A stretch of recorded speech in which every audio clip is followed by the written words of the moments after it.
Bonsoir et bienvenue dans ce nouveau numéro de la Caravane Pass, l'émission des animaux voyageurs et de leurs compagnons à deux pattes.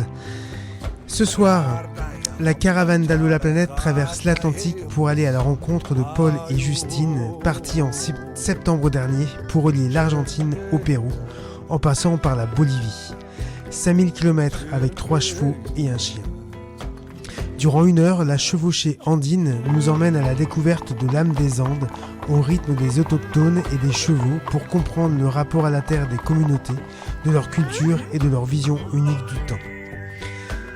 Mais avant de rejoindre notre couple d'explorateurs, je vous rappelle que cette émission est en direct. Alors, sortez vos téléphones, envoyez vos questions, vos réactions au 06 66 44 15 10 par SMS ou WhatsApp.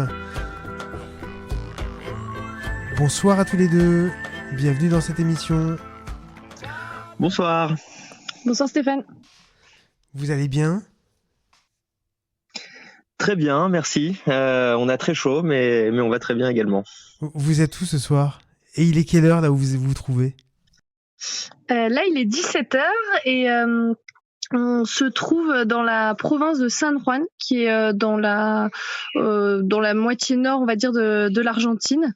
Et on est en plein été ici et il fait assez chaud. Alors, on arrive un peu après une grosse vague de chaleur, mais on est quand même sur des températures légèrement supérieures à 30 degrés, sans trop de vent, donc on a bien chaud. Ces températures, j'allais dire, ordinaires en cette période ou il fait particulièrement chaud pour la saison ? Alors, de ce qu'on entend autour de nous, hein, c'est des températures qui sont quand même exceptionnelles. Les habitants ici ont l'habitude d'avoir chaud l'été, mais pas aussi chaud. Donc voilà, on est quand même légèrement au-dessus des normales de saison. Pourquoi avoir voulu faire cette traversée ? Alors, je ne sais pas si on aura exactement tous les deux les mêmes raisons, mais on s'est rejoints en tout cas, Paul et moi, sur l'objectif. Mais je pense que ce qu'on avait en commun, c'est que tous les deux, donc on travaillait plutôt des jobs de bureau assez stressants, assez chronophages. Et c'est vrai que voilà, on vivait en ville, on a vécu donc près de 4 ans à Lima et avant on vivait à Paris. Et la nature, les grands espaces, la liberté, disons, tout ça nous manquait. Donc ça a été un premier moteur. Et ensuite, peut-être sur le cheval. Moi, je monte à cheval depuis tout petite et ça m'a beaucoup manqué, vivant en ville, de pouvoir monter à cheval être moins proche des chevaux. Et voilà, ça a été un peu aussi ce qui m'a animé moi. Mais je laisse peut-être Paul compléter. Ouais. Oui, alors effectivement, Justine a dit vraiment 90% des raisons qui me conduisent moi aussi à vouloir voyager au long cours, pendant plusieurs mois et au contact de la nature. J'aimerais quand même insister sur la notion du temps, parce que quand on habite en ville, que finalement on prend beaucoup de temps dans les transports, on utilise beaucoup de notre temps au quotidien pour travailler. Mais au final, on n'a plus beaucoup de temps qui nous reste pour faire autre chose. Et donc cette notion de changer un peu le rapport au temps qu'on a est vraiment importante et c'est quelque chose qu'on découvre tous les jours. En Argentine, en plus, le temps est un peu dissolu, on va dire. Le rapport au temps ici est très différent, ne serait-ce que sur la ponctualité par rapport à ce qu'on peut voir en France. Donc c'est un point qui est assez important. Et puis on va rajouter quand même le petit côté sportif et le goût pour l'aventure. Voilà, pour englober toutes les motivations qui nous ont poussés à faire ce voyage. Mais toi, Paul, tu es comme Justine, passionné d'équitation. C'est quelque chose qui a, nourri ton enfance ou tu découvres ça en même temps que le voyage ? Alors c'est un petit peu entre les deux. J'ai pas été bercé comme Justine par l'équitation. J'ai découvert ça un peu plus tard, autour de mes 25 ans. Et puis en montant de temps en temps, mais sans que ce soit réellement une passion. et donc, c'est quelque chose que j'aime beaucoup. C'est quelque chose que j'aime beaucoup, et la dimension du voyage avec des animaux est aussi très très particulière et très intéressante. Ça sort un peu de l'équitation, je pense, comme on a l'habitude de l'avoir en France, parce qu'on est vraiment, et ça c'est quelque chose que j'aime beaucoup, on est vraiment au contact 24 heures sur 24, 7 jours sur 7 avec nos 3 chevaux. Et on sent une dynamique, on sent des liens se tisser, donc entre nos chevaux, mais aussi avec nous, et c'est très beau à voir. Mais alors, traverser l'Amérique latine, c'est quelque chose, mais le faire avec des chevaux, justement, c'était une évidence pour vous. Est-ce que c'était aussi le rapport qu'ont les autochtones avec les chevaux qui vous a donné envie de partir à cheval? Oui, tout à fait. En fait, on a vécu quelques mois à Buenos Aires en 2014. Ça fait un petit moment maintenant, mais voilà, dans le cadre de nos études. Et on avait eu un tout petit aperçu de l'Argentine et du mode de vie argentin et des gauchos, mais sans du tout nous en approcher et pouvoir le connaître de plus près. Et c'est vrai que ça a été une des grosses motivations pour démarrer le voyage en Argentine, c'est qu'on s'est dit que c'était notre premier grand voyage de ce type, donc à cheval, parce que moi, même si je monte depuis toute petite, c'est quand même très différent, encore une fois, comme le disait Paul, de voyager à cheval et vivre avec les chevaux au quotidien. Donc ça nous semblait plus évident de commencer par là. Et par ailleurs, on avait eu des échos d'autres voyageurs en discutant avec des personnes qui avaient fait ce type de voyage en Argentine, que les Argentins, quand on arrive avec des chevaux, sont extrêmement accueillants et chaleureux. Et voilà, ça nous a donné en fait cette envie de pouvoir non seulement découvrir le pays, mais aussi découvrir ses habitants en passant, en ayant le cheval, disons, comme aussi moyen de contact privilégié avec les personnes que l'on allait rencontrer. Et ça marche? Ça marche très très bien. Ça marche très très bien. L'Argentine, c'est quand même un grand pays de cheval. Et donc le fait de voyager avec des animaux et je dirais aussi de les maintenir en bonne santé après tant de kilomètres, c'est quelque chose qui, je pense, attire le respect et l'admiration des gens qu'on croise. On engage beaucoup de conversations autour des chevaux, sur le matériel, une partie donc on en a amené de France, l'autre partie on l'a fabriqué ici avant le départ. Ouais. Et donc voilà, ça nous permet d'avoir ce contact un petit peu. On reste des étrangers, mais on est des étrangers qui partageons une passion commune, en fait, avec beaucoup des habitants finalement des campagnes, parce que ici le cheval c'est encore un moyen de transport. Et donc il y a vraiment beaucoup d'Argentins dans les campagnes qui utilisent le cheval quotidiennement pour aller travailler, faire les tâches d'agriculture qu'ils ont à mener pendant leur journée, pour aller au village d'à côté. Et donc le cheval, c'est quelque chose qui est omniprésent finalement ici. Alors, vous me parlez de matériel, de fabrication du matériel. Comment vous avez préparé cet itinéraire? J'ai vu que dans vos partenaires, entre guillemets, vous aviez les cavaliers au long cours. Je suppose que vous faites partie de cette association, comme beaucoup de voyageurs à cheval ou en mule ou en âne. Vous avez contacté des personnes qui avaient traversé l'Amérique du Sud pour préparer l'itinéraire, pour réfléchir à comment voyager là-bas. Oui, tout à fait. Disons que quand on a commencé à penser à ce voyage, il y a déjà peut-être deux bonnes années, on s'est rapproché en faisant des recherches sur Internet. On a rapidement trouvé l'association des CALC, des cavaliers au long cours, effectivement. Et ça a été vraiment une mine d'informations et d'échanges très riches au cours des 2 dernières années. Et bon, j'en profite pour remercier vraiment toutes les personnes qui nous ont appuyés, qui nous ont donné des conseils, des informations. Et effectivement, on a non seulement pu, au travers des réunions organisées par l'association tous les ans, il y a 2 réunions, il y a une assemblée générale et un forum. On a pu participer à deux forums en France. Et donc, on a pu échanger avec des personnes assez nombreuses, relativement nombreuses, disons, qui ont voyagé en Argentine, ou plus largement, qui ont de l'expérience du voyage à cheval, de l'équipement, de la façon de le préparer. Donc, ça a été extrêmement riche. Et on a aussi eu la très grande chance de faire une formation sur le battage, donc la façon de de charger le cheval qui porte le matériel, le troisième cheval, parce qu'on voyage avec 3 chevaux, dont un qui porte les affaires. Donc on a pu faire une formation de 3 à 4 jours chez Émile Brager, le président de l'association. Pour que toutes les techniques n'aient plus de secret pour nous. Alors c'est un grand mot parce que je pense que c'est un champ d'études un peu infini, mais en tout cas d'avoir des bonnes bases pour nous lancer et charger correctement notre cheval sans le blesser, sans le surcharger, pour qu'il soit le plus confortable possible, disons. Et on a aussi pu plus largement échanger avec d'autres voyageurs qui ne sont pas nécessairement à l'heure actuelle dans l'association, d'autres Français surtout, qui ont fait ce type de voyage au cours des années précédentes et qui nous ont donné aussi des informations très utiles. Et je suppose des informations pour trouver un cheval, parce que c'est quelque chose qui se pose pour bon nombre d'entre vous qui partaient dans un autre pays et qui avaient la nécessité d'en trouver un quand vous arrivez. Comment vous avez procédé?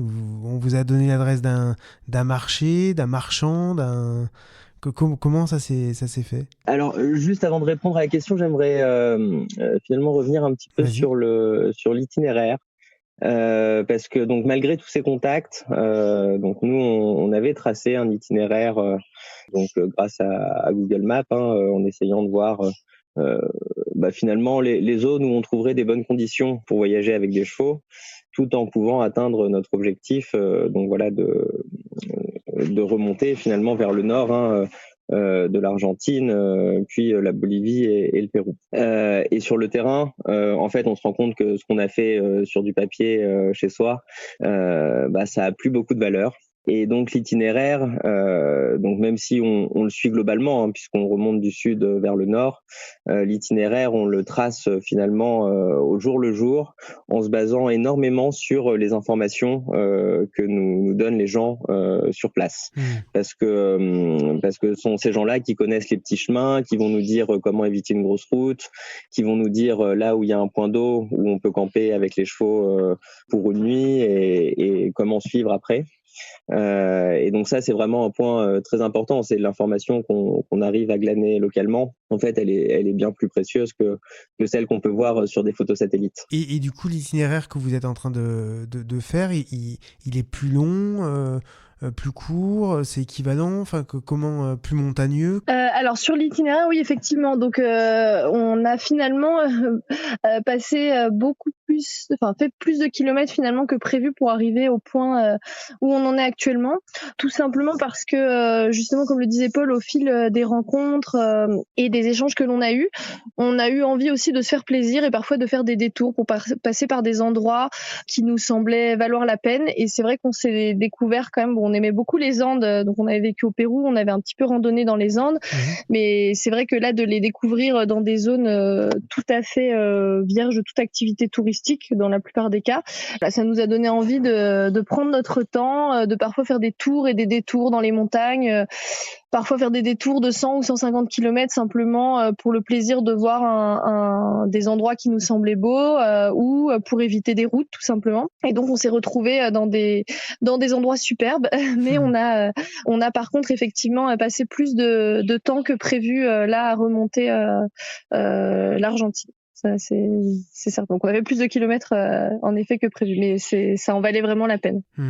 Vous avez une deadline ou vous partez pour une durée indéterminée? Alors on a une deadline. Fin juin 2024. Ouais. Donc du coup, du fait de cette deadline et des kilomètres parcourus, on va devoir certainement écourter un peu l'itinéraire prévu. On sait pas encore jusqu'où on pourra aller, sans aucun doute jusqu'à la frontière bolivienne. La question ensuite va être de voir si on peut traverser cette frontière ou de profiter plus de l'Argentine. Mais je pense que on n'arrivera pas malheureusement à rejoindre le Pérou. Du fait de ces kilomètres supplémentaires que l'on a fait. Et par ailleurs, au niveau des frontières, il y a des contraintes additionnelles qui se sont ajoutées. Donc c'est déjà a priori très contraignant de passer des frontières avec les chevaux. Et il y a une contrainte additionnelle qui s'ajoute, c'est qu'il y a malheureusement une maladie qui vient d'émerger, là, il y a 1 mois et demi en Argentine, qui est assez grave et mortel pour les chevaux. Heureusement, il existe un vaccin, mais disons que ça risque aussi de nous compliquer fortement la vie pour passer les frontières. Et donc, en tout cas, ce qu'on ne voudrait pas, c'est se retrouver, entre guillemets, coincé en Bolivie, c'est-à-dire à devoir terminer le voyage en Bolivie, parce que ça nous semble pas forcément être le meilleur endroit pour tout simplement trouver une maison, disons une bonne maison pour nos chevaux après. Et donc ça, c'est quand même notre moteur. Donc on avisera en fait en fonction de notre avancée. On avance à notre rythme. On veut pas non plus faire se précipiter et ne pas prendre le temps de perdre des moments précieux d'échange avec les gens ou des endroits qu'on souhaiterait visiter. Mais voilà, on avance à notre rythme et on avisera sans doute dans 1 mois, 1 à 2 mois pour voir où on en est et si le timing de poursuivre jusqu'au Pérou est viable ou non avec cet objectif moteur qui est que nos chevaux soient bien après l'aventure. Vous avez déjà trouvé avant de partir, vous avez anticipé ça? C'est bien de penser à l'après pour les chevaux.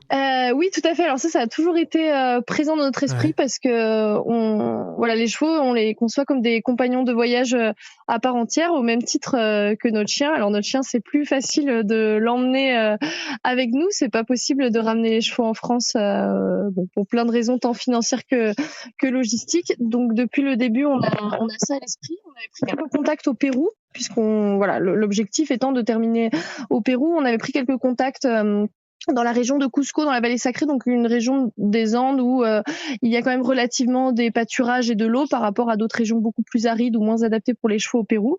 Après, c'est vrai que là, si on termine au nord de l'Argentine, on prévoit de terminer le voyage 1 mois avant notre retour pour nous laisser 1 mois pour trouver vraiment une bonne maison pour les chevaux. Alors, il n'est pas question du coup de prix de vente. L'idée, c'est pas de les revendre forcément au même prix que ce qu'on les a payés ou même de les revendre tout court. On verra bien en fonction de la meilleure solution qu'on trouve pour eux. L'idéal pour nous, moi dans mon monde idéal, ce serait de leur trouver soit une famille argentine qui a une relation assez douce avec les chevaux, parce que ce n'est pas toujours le cas ici. Ça peut être des relations quand même assez dures. Soit pourquoi pas des Français qui sont installés ici et qui ont envie de chevaux, soit pour une activité touristique légère qui ne les exploite pas trop, soit pour eux-mêmes. Mais en tout cas, c'est notre priorité. D'accord. C'est chouette en tout cas. Palta, votre chien, vous l'avez adopté dans la rue à Lima. Vous nous en dites un petit mot? Oui, avec plaisir. Alors Palta, c'est un compagnon de route qui est très très sympathique à transporter avec nous. Je dis transporter et on le fait de temps en temps littéralement parce que parfois les étapes sont longues et le bitume quand on prend des routes asphaltées est très chaud. Donc voilà, Palta est devenu un cavalier émérite également. Et puis c'est un élément sympathique qui nous apporte de la joie, qui nous permet aussi de veiller sur le campement de temps en temps. Enfin voilà, il y a pas mal d'aspects positifs à avoir un chien, et il y a aussi quelques aspects négatifs. Il faut le porter, il faut lui prévoir de la nourriture. Donc c'est une logistique en plus. Il faut éviter les combats. Il y a beaucoup de chiens errants ici. Donc voilà, il y a un statu quo à maintenir, mais globalement, c'est une bonne chose d'avoir un chien en voyage. Et c'est vrai que c'est un chien qui s'est quand même rapidement adapté. Donc on l'a adopté quand il était tout petit à 2 mois dans la rue à Lima. Ensuite, il est revenu avec nous en France puisqu'on est revenu en France. Et là, il est revenu en Argentine. Donc c'est un chien qui a une bonne capacité d'adaptation, qui sait aussi bien arpenter les rues des grandes villes que les grandes étendues argentines.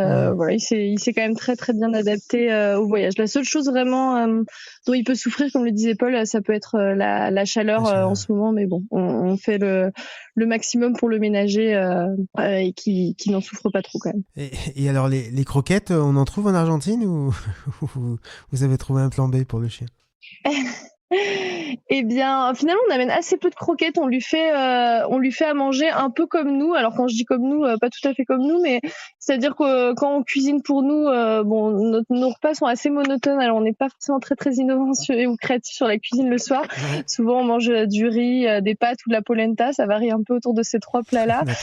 Donc, on lui fait ça comme base et on a des boîtes de thon où on lui donne des œufs ou parfois quand on trouve de la viande, on lui achète de la viande pour qu'il ait ses protéines, mais disons que les croquettes ici sont finalement assez bas de gamme, et donc avec finalement assez peu de protéines, et ça nous semblait assez peu adapté pour le régime d'un chien qui voyage et donc qui a quand même des bonnes dépenses en énergie quotidiennement.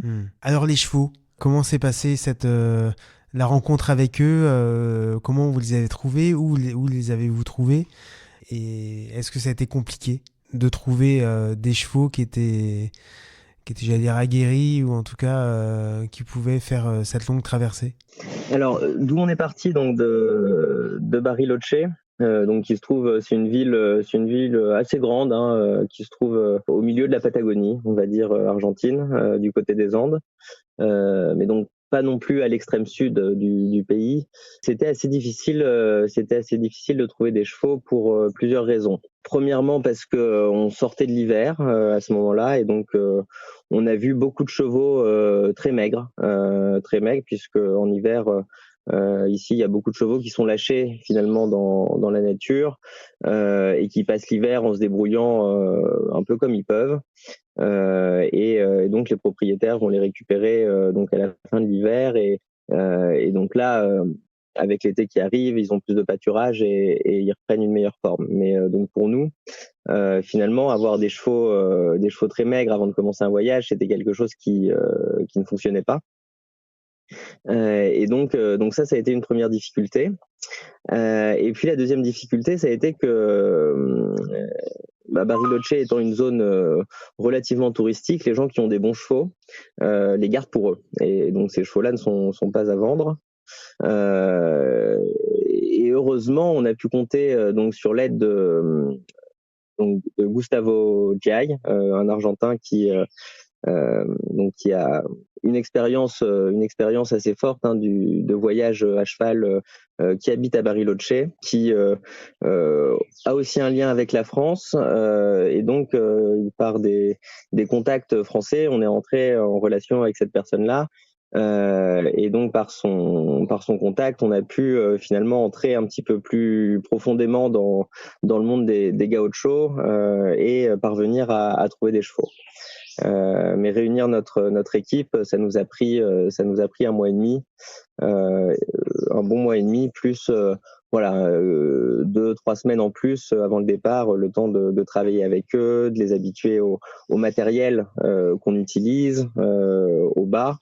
Donc ça a été quelque chose de compliqué. On y arrivait, et aujourd'hui on a une équipe qui nous convient bien, qui a beaucoup progressé depuis le début. Donc les chevaux sont maintenant très habitués aux voitures, ils forment une petite troupe, ils sont très liés entre eux, et puis ils ont l'habitude de marcher, ils sont bien faits aux conditions du voyage. Donc, peut-être que je peux laisser Justine commenter si la cavalière. Compléter. Non, simplement dire que c'est vrai que une autre encore difficulté additionnelle, c'était que les gauchos argentins ont un mode encore, beaucoup de gauchos ont encore un mode d'éducation des chevaux traditionnel quand même assez brutal, on peut le dire, vu d'un point de vue français. Alors vraiment sans faire de généralité parce qu'il y a vraiment de tout, mais c'est encore assez fréquent dans les campagnes, ce qui fait que certains chevaux qui ont l'air très bien sur le papier peuvent être très méfiants et très traumatisés, disons, vis-à-vis des humains. Et ça, c'est vrai que c'est une question qu'on s'est posée à quelques reprises, parce que ça peut être des chevaux qui cochent un peu toutes les cases physiquement, mais on se demandait dans quelle mesure on allait pouvoir leur donner en quelques semaines la confiance nécessaire pour aborder sereinement le voyage et les difficultés qui allaient venir. Et c'est vrai que ça s'est passé quelques fois aussi. Donc c'était une autre une autre difficulté. Mais bon, on se dit que tout est un peu rattrapable aussi parce que, par exemple, on a un de nos 3 chevaux, Tango, qui était assez méfiant au début, qui cherchait souvent, dès qu'on le lâchait, il ne voulait pas être rattrapé. On sentait qu'il avait une méfiance très ancrée de l'humain et qui finalement est devenu beaucoup plus amical et beaucoup plus serein avec le temps et la relation de confiance qui se crée. Donc ça, c'est une difficulté qui se surmonte. Et alors le matériel, donc vous en avez fabriqué en France, vous en avez trouvé là-bas. Comment vous alternez la monture, le portage? Comment vous organisez tout au long de ce périple? Alors on a amené nos 2 selles de monte, donc qui nous servent pour monter de France, et la selle du cheval bâté, du porteur. C'est une selle qu'on a fabriquée nous-mêmes à partir d'une selle argentine. D'accord. Voilà, à laquelle on a rajouté des matelassures, à laquelle on a rajouté des systèmes d'ancrage et des crochets pour pouvoir accrocher deux grosses caisses de chaque côté qui nous servent à porter le matériel. Et donc comment on s'organise en pratique? Donc il y a ce cheval dont parlait Justine, Tango, qui est un peu méfiant, qui lui ne porte jamais le matériel parce que il ne s'est jamais habitué à porter cette charge. Et donc les 2 autres chevaux qu'on a, donc Mapou, qui est un mâle castré, et Tourka, qui est une jument, alternent tous les 3 jours entre donc le port du bas et le port de ma personne. D'accord. Voilà, pour finalement faciliter la vie de celui qui porte la charge, et puis parce que et on le voit honnêtement, porter une charge morte, c'est plus difficile, et je pense que les chevaux s'ennuient plus aussi, donc voilà, ça c'est pas mal de pouvoir tourner, de faire un roulement. Et sans doute que la fatigue est plus forte aussi parce que c'est vrai que on marche quand même assez régulièrement, nous, à pied à côté des chevaux. Bon, ça nous fait aussi du bien à nous parce que passer toute la journée en selle, on est un peu rouillé. Mais bon, disons que toutes les heures à peu près, on marche 10 à 15 minutes. Enfin voilà, ça ne nous dérange pas de marcher et puis ça soulage, je pense, pas mal le dos des chevaux.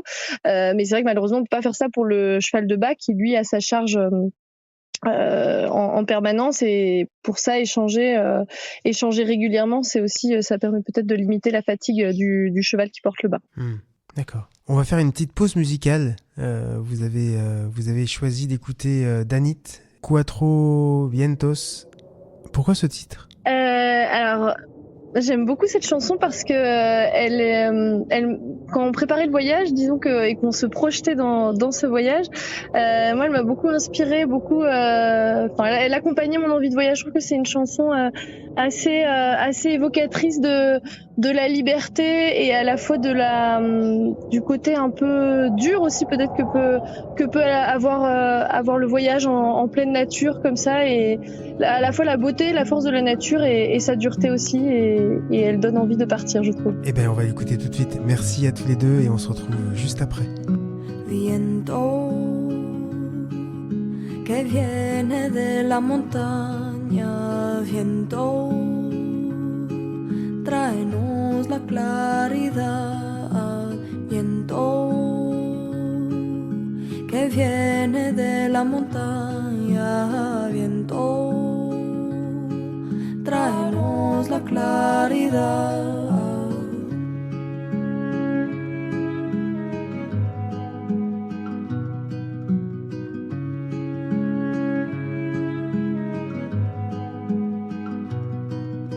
Viento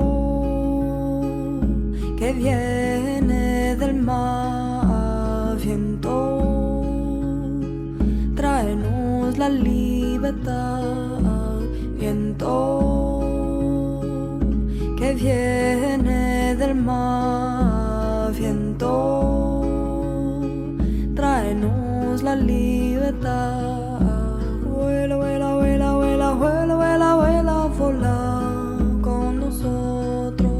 Vuela, vuela, vuela, vuela con nosotros. Viento que viene del desierto, viento, trae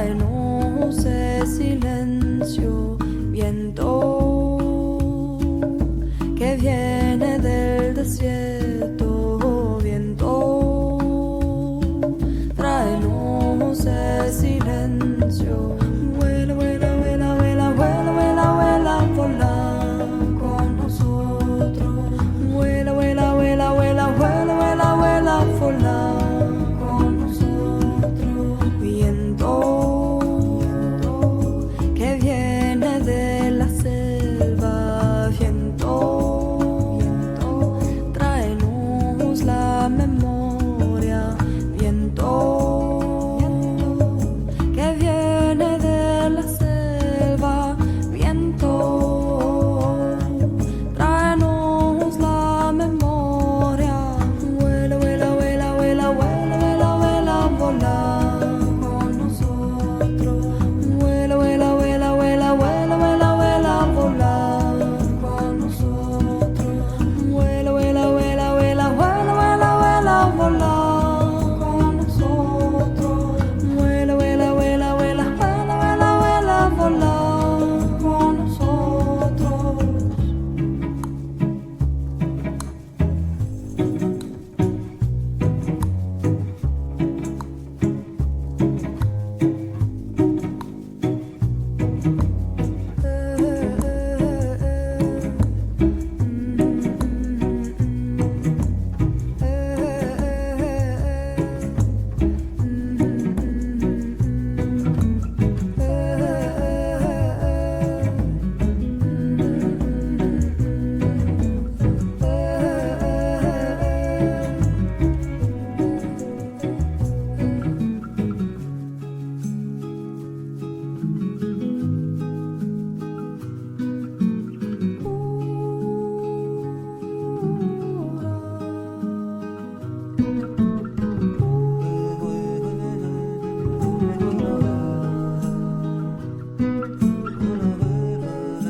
Viento que viene de la selva, viento, tráenos la memoria, viento que viene de la selva, viento, tráenos la memoria. Vuela, vuela, vuela, vuela, vuela, vuela, vuela, vola con nosotros. Vuela, vuela, vuela, vuela, vuela, vuela, vuela, vola con nosotros. Vuela, vuela, vuela, vuela, vuela, vuela, vuela, vola con nosotros. Vuela, vuela, vuela, vuela, vuela, vuela, vuela, vola con nosotros. Vuela, vuela, vuela, vola con nosotros. Vuela, vuela, vuela, vola con nosotros. Vuela, vuela, vuela, vola con nosotros.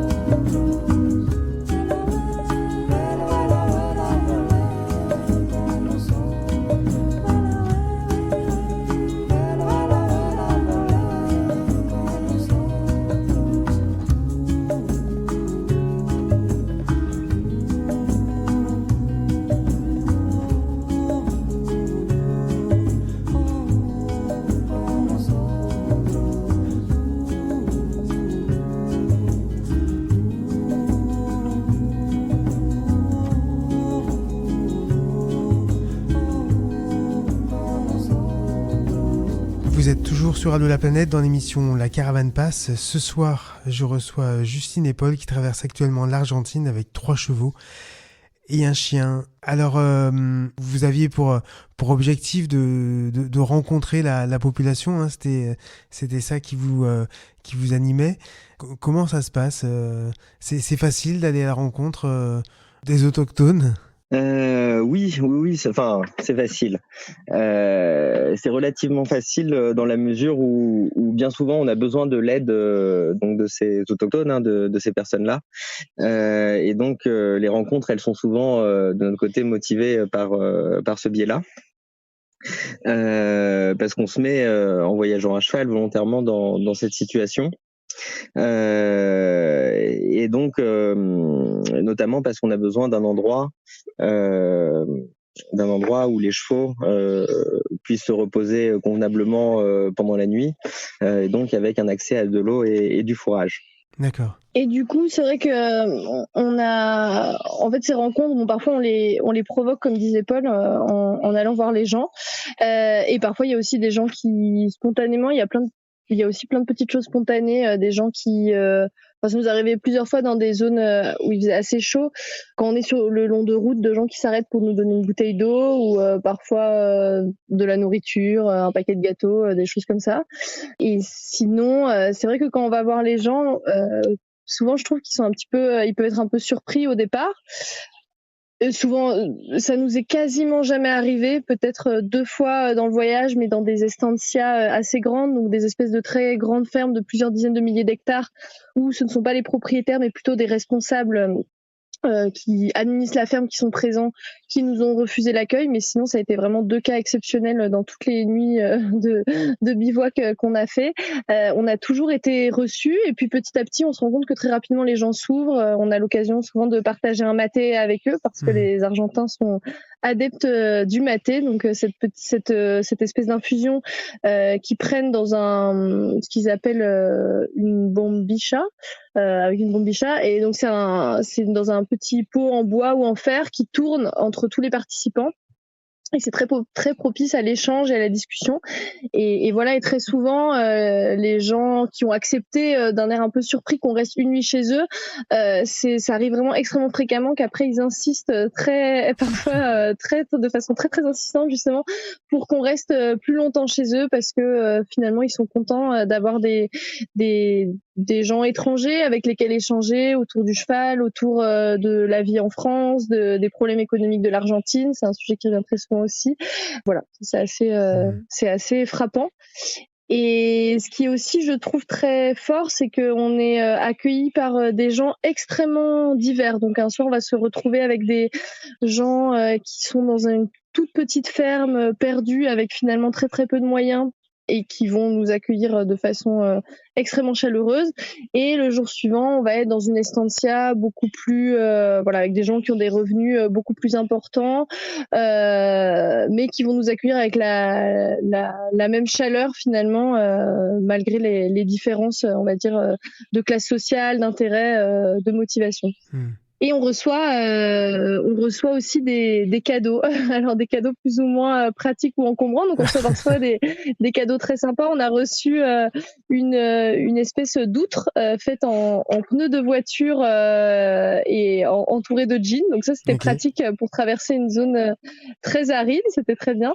Mais voilà, on a aussi reçu un livre de poésie et un recueil de sociologie sur la création de la province de Neuquén de 1800 à nos jours, dédicacé. Alors très sympa, mais une brique de 500 pages qu'on a emmené quelques temps avant de l'envoyer chez un contact qu'on a ici, afin de le récupérer à la fin du voyage. Mais voilà, mais ça reste quand même toujours des cadeaux très touchants. Et des bons souvenirs, mais qui sont pas toujours utiles, hein. Par exemple, cette outre de 12 litres, donc c'est quand même une sacrée outre, hein.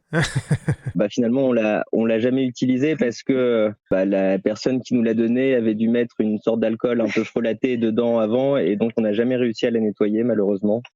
Et donc l'eau qu'on mettait dedans ressortait toujours vraiment avec un goût vraiment pas bon. Voilà, donc finalement voilà, c'est très, ça part toujours d'un bon sentiment.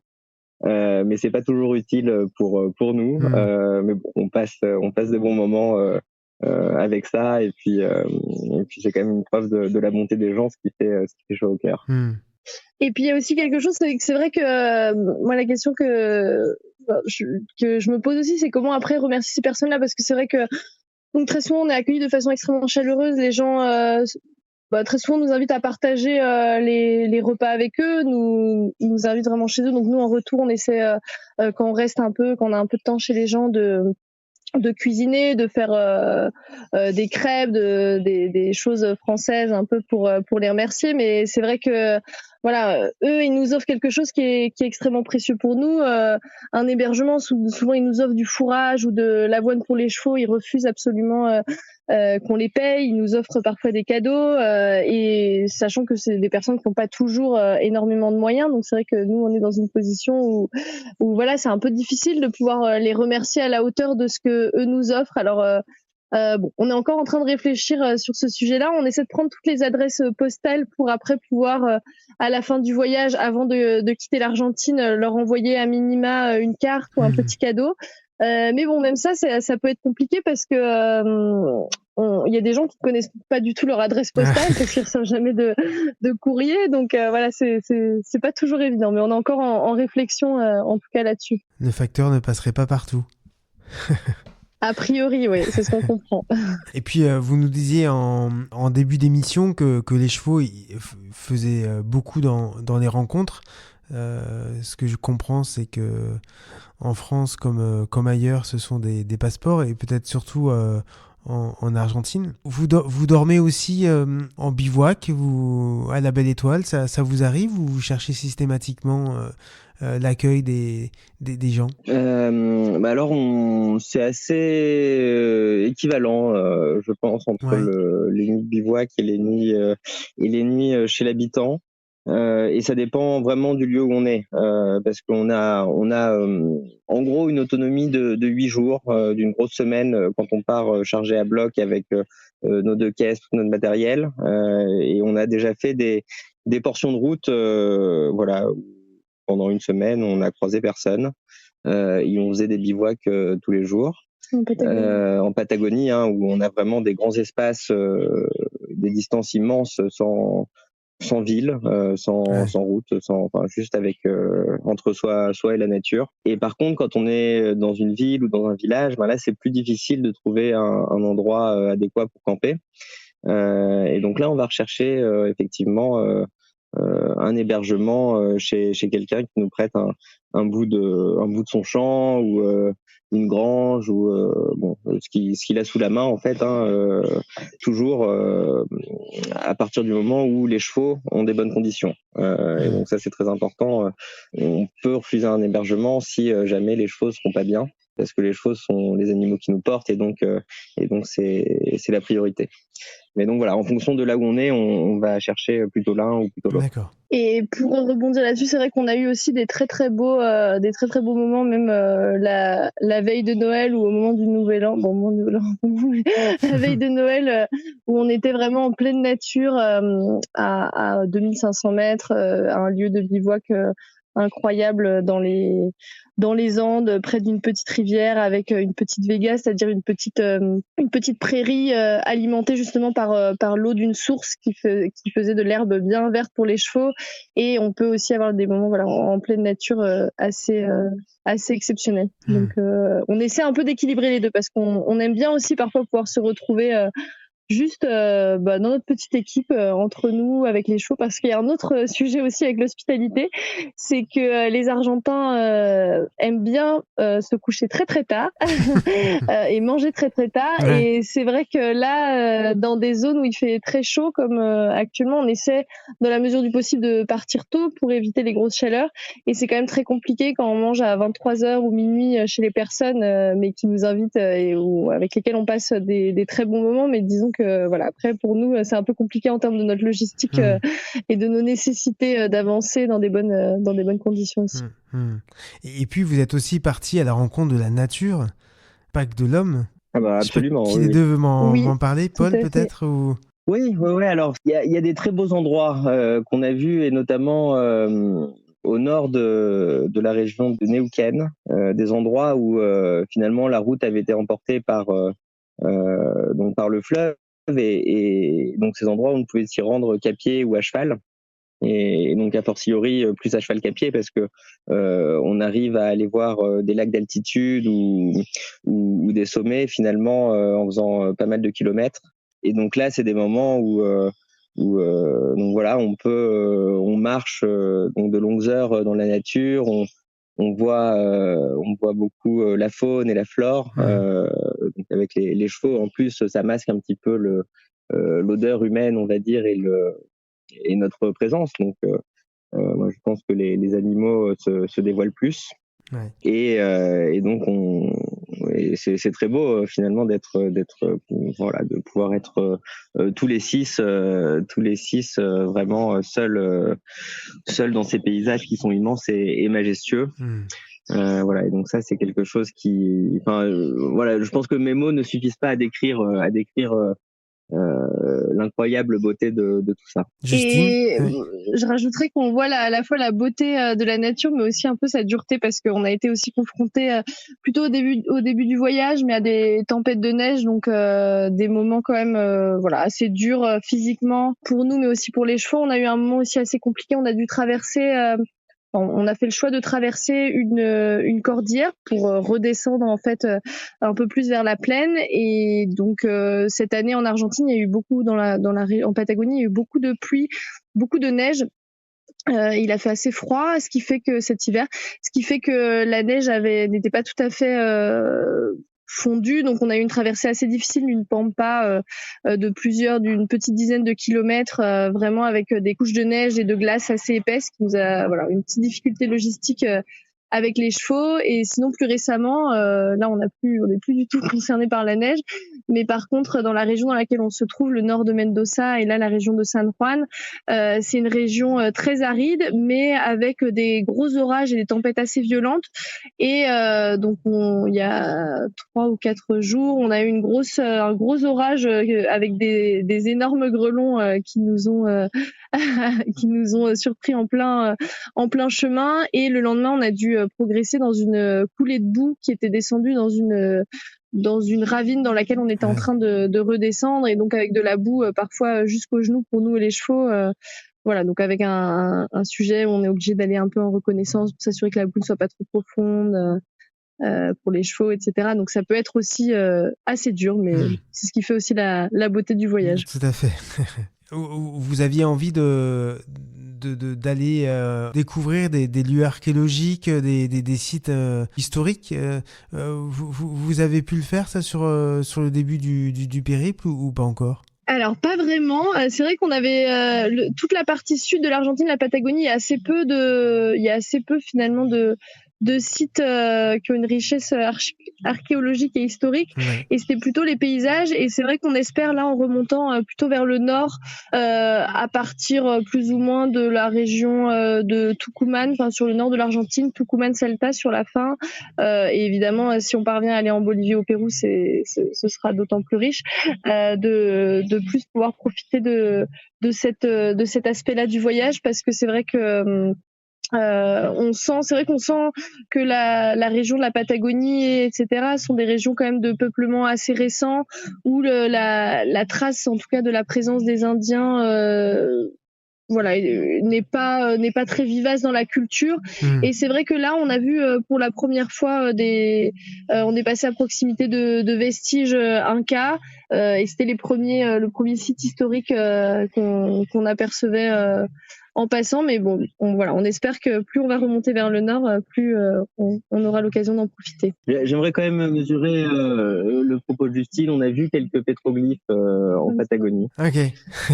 Mais c'est quelque chose qui est assez rare. Et donc effectivement, c'est une très grande région avec peu de population, et donc ça en fait quelque chose de plus rare, mais je ne pense pas que la culture y soit forcément moins forte. Et votre itinéraire, vous avez essayé de le faire en fonction de ces sites pour pouvoir les découvrir, ou pas en fonction de ce que vous indiquent les gens? Plus en fonction de ce que nous indiquent les gens, hein, et d'autant plus en remontant vers le nord du pays, puisque les points d'eau et de et finalement les points où les chevaux ont de l'herbe devient de plus en plus rare. Ouais. Donc on arrive à en trouver là encore jusqu'à aujourd'hui. Là on arrive à un point où typiquement on a décidé de bifurquer vers l'est et la région de Cordoba parce que on a peur de plus en trouver suffisamment en remontant tout droit vers le nord en direction de Salta. Donc on va faire un petit crochet. Et là ces derniers jours, ou ces dernières semaines, on trouve des points de repos tous les 30 à 40 km, sachant que 40 km, on commence à être dans la limite haute de ce qu'on peut faire en une journée comme distance. Donc voilà, on peut pas risquer des bivouacs sans eau ou sans fourrage à répétition pour le bien de tous, de nous comme des chevaux. Ouais, bien sûr. On arrive bientôt au terme de cette émission. Il vous reste encore quelques mois de voyage. Je crois que là, vous en êtes à 5 mois. Dans quel état d'esprit vous êtes pour la suite de l'aventure ? Plus qu'enthousiaste de mon côté. Plus qu'enthousiaste. Effectivement, c'est quelque chose d'assez dur physiquement, le voyage à cheval. Mais c'est quelque chose qui en vaut vraiment le coup. Et puis là, on a passé peut-être... On peut dire que le premier mois ou le premier mois et demi, c'est un mois de rodage où on fait avec l'équipe. Et là, on est vraiment dans un rythme où ça déroule, où chacun, chacun a pris ses marques. On sait bien les tâches qu'il faut faire. On a tous pris nos marques, et donc c'est très plaisant. C'est très plaisant. Il y a une routine qui s'installe en voyage. Oui, exactement. Il y a une routine qui s'installe, et puis même en termes de préoccupation, je trouve qu'au bout de quelques mois, moi personnellement, au bout de 3 mois, j'ai commencé vraiment à me décrocher, disons, de la vie, d'autres préoccupations que j'aurais pu avoir avant, même sur la suite, ce qu'on allait faire en France au retour, etc. Et là, j'ai l'impression que mes pensées sont totalement dédiées au voyage et que je suis totalement dedans, et donc j'aurais pas envie d'arrêter maintenant. Et je pense que ça sera compliqué dans tous les cas quand on s'arrêtera, mais là j'ai l'impression d'être vraiment en harmonie, disons, avec ce qu'on est en train de vivre. Donc c'est assez beau à vivre en tout cas. Je vous rappelle en juin pour savoir si vous rentrez ou si vous continuez votre voyage. Avec plaisir. Ça marche. Avec grand plaisir. Est-ce que vous pouvez nous donner un lien où on peut vous suivre, ou des liens où on peut trouver des photos, peut-être des récits ? Oui, alors on a un compte Instagram et une page Facebook qui ont le nom de Chevaucher Andine. D'accord. Avec un logo qui nous représente nous à cheval avec une petite montagne en arrière-plan. Peut-être qu'on pourra t'envoyer le lien pour faciliter les choses, si tu peux le mettre sur le site de l'émission. Enfin, je sais pas si ça se fait, mais tout à fait. Mais voilà, en tout cas, on est tout à fait disposé à le faire. Ça marche. Et puis on publie des petits articles, des petites anecdotes qui nous arrivent, par où on passe, des photos. Quand on a du signal, parce que là encore on est souvent quelques jours sans réseau téléphonique, donc ça vient comme on peut. Et on a beaucoup de chance de vous avoir ce soir parce que c'était pas gagné. Merci beaucoup Stéphane pour la discussion et le temps passé. Et merci à tous les deux, et puis on se retrouve en mai ou en juin pour nous raconter la suite, comment s'est poursuivi votre voyage et où vous en êtes, si vous êtes toujours sur les chemins ou si vous êtes rentrés. Voilà, on refait si vous voulez une nouvelle émission d'ici l'été. Avec grand plaisir. Merci à tous les deux. Merci. Bye bye. À bientôt. Bye bye. Ciao. Voilà, chers auditeurs, ce numéro de la Caravane Pass se termine. Merci d'avoir été à l'écoute de la web radio à de la planète. Je vous retrouve la semaine prochaine pour le récit de nouveaux animaux nomades. En attendant, vous pourrez réécouter cette émission samedi à 17h et lundi à 10h, puis dans quelques jours en podcast sur le site de la radio. Si vous souhaitez vous aussi raconter votre voyage, contactez-moi au 06 66 44 15 10. Et en attendant, je remercie Marion qui était ce soir à la technique et à la préparation de cette émission. Je vous souhaite à toutes et à tous une bonne fin de soirée sur Radio La Planète et à la semaine prochaine.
what you need.